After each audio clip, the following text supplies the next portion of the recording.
Are you a crab in the bucket? So I want to talk about something that has to do with you living your best life. Feeling like you are fulfilled in your life. If you don't want to feel that, if you don't want to be happy in your life, feel fulfilled, you don't have to watch this video. But I have some really powerful stuff I've been learning, and also a lesson or a synchronicity that just happened to me. So I've been learning a lot about resistance. I've been reading this book, The War of Art, that my friend Ariel, you should follow him at Project Sacred Life on Instagram and elsewhere. Anyway, he recommended it to me. So I started listening to this book all about resistance in our lives, and that every one of us has something that we want to accomplish. I mean, I just believe this from a soul level. We all have a dharma, we all have a purpose. We come here for a reason to do something.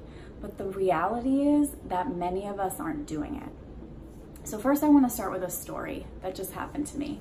I went out, I like to take an evening walk around sunset, and I just went out to take my walk, and my neighbor downstairs, he's probably in his 60s, he's a retiree, he's a snowbird, so he lives part of the time up in Cape Cod and then part of the time down here.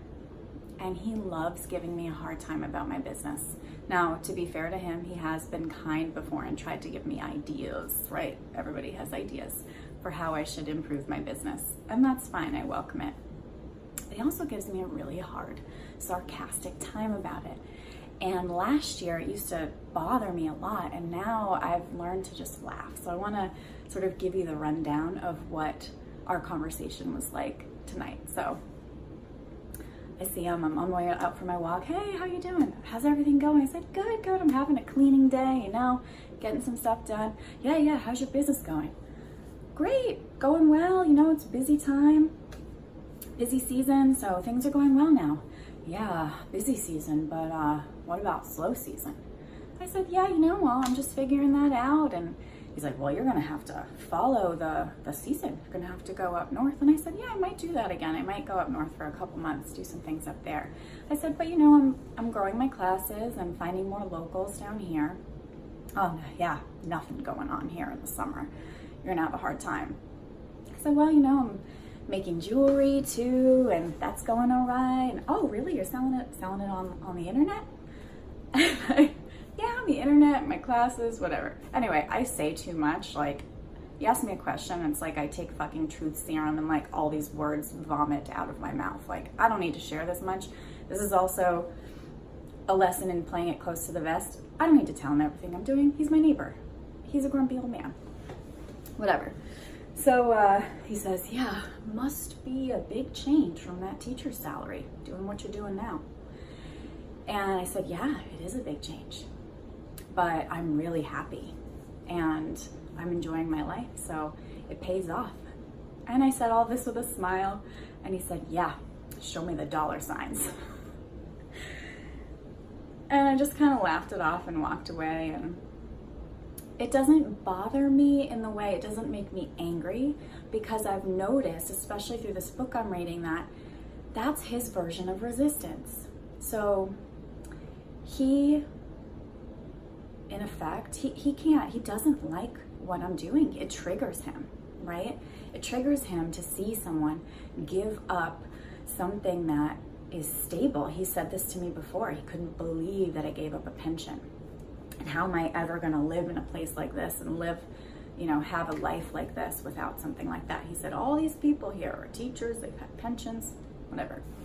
So he can't handle the fact that I chose to leave an $80,000 a year teaching job in Boston with summers off, paid vacations, a pension, awesome benefits, a union that's got my back, whatever, right? He can't fathom it. And it frustrates him to the point where he's like, I can see the frustration, he just can't believe it. And it annoys him. It triggers him, bottom line, he just can't believe it. And so I've started to realize, you know, when people are triggered in this way, that's something inside of them. He is upset because perhaps he chose a life of work and money and dollar signs instead of a life of happiness. And it bothers him to see somebody choosing a life of happiness over a life of money. That being said, I'm not choosing one or the other. My plan is that when I continue to work hard and I work my ass off and I persevere through all of the ups and downs that are part of being an entrepreneur, a pension will be irrelevant because I will support myself through this business of passion that I am creating. And that's sort of why I walked away with a smile on my face, because I know what I'm choosing. So it got me thinking about crabs in the bucket and about triggers, and I want to share this with you. So my friend Shannon, who is such a good friend, and she owns the Nook Coffee House in East Greenwich, Rhode Island, if you're ever going through there. She is so inspiring. She left her job, I think she opened it a little over 3 years ago. She had this dream her whole fucking life to open this coffee shop, and she made it happen, okay? You can choose the life that you want. She shared this famous quote or saying with me that what happens when you put a bunch of crabs in a bucket and one crab starts to kind of crawl out of the bucket? It doesn't get out of the bucket, usually, because why? The other crabs grab it and try to pull it back down. This is such a perfect metaphor for my cranky neighbor who's a crab in a bucket. He's trying to pull me back down because he can't. It bothers him to see someone doing something so different, right? It's scary, it's weird. And I want you to think about, is what I'm saying triggering you? Because that's a sign, and that's a good sign. Is somebody's life that they're living on Instagram or social media, or so you see someone trying to follow their dreams or expressing themselves via art or trying to build a life that they are so happy with. If that triggers you, if that makes you feel anger or envy or frustration to see someone else doing that, take this as a good sign for yourself that you have something inside of you that wants to come out. If you feel triggered by what I'm doing or anybody else is doing and it bothers you, that means there's something meant for you that's greater. You need to do that. You need to let it out. You have to let it out. And I can go into that in another video, that it's possible for everybody. But for now, I just want you to recognize that. Because if we're happy in our own lives, we don't feel triggered by other people. We don't really feel envy. And I'm not perfect. I recognize it now in myself. I will see people online sometimes and I feel jealous. And I say to myself, oh my God, Jen, like, you have jealousy there. What is that? And it's because it's something that I want for my life. So that just means it's something that I'm not yet doing. I'm not yet putting myself out there and there yet. But it's okay, because that's a good sign that I'm meant for bigger things. When we're completely happy with our lives, we don't feel negative toward other people. You just don't.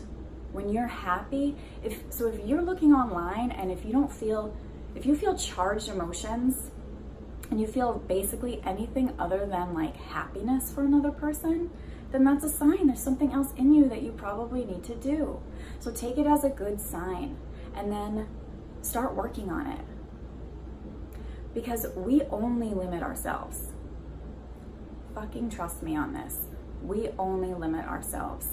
I limited myself for a long time, thinking that I could only do certain things. Okay, I want to be a teacher. I always thought, oh my God, I want to build a life where I could travel.